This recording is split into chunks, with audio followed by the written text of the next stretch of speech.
katika siku ambazo vijana wengi wanatakiwa wa concentrate na bunge ni leo.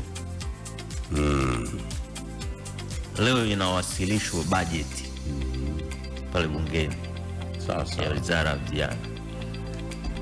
Jana nilikuwa na chat na kakaangu Mheshimiwa Mapana, ndio akanipa taarifa kwamba leo inawasilishwa bajeti pale ya Mheshimiwa Nanauka. Of course kuna matarajio makubwa, watu wanayategemea sana. Kwa hiyo unajua tutaipitia na pia kesho tutajaribu kuwapa mrejesho wa baadhi ya maeneo ambayo tumeona ni mazuri na mengine inawezekana sio mazuri. Kwa sababu inawezekana tulikuwa tunasema zile milioni ngapi, bilioni ngapi zile za Mheshimiwa Rais kwa ajili ya vijana, tusipozingatia huu uchambuzi ama hii budget, tafsiri yake ni kwamba tutaongeza malalamiko kwenye kitu ambacho tukijui.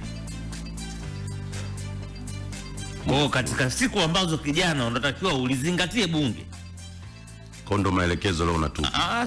Hiyo nimeitoa kama niangalizo tu kwa sababu nilisahau mwanzoni pale.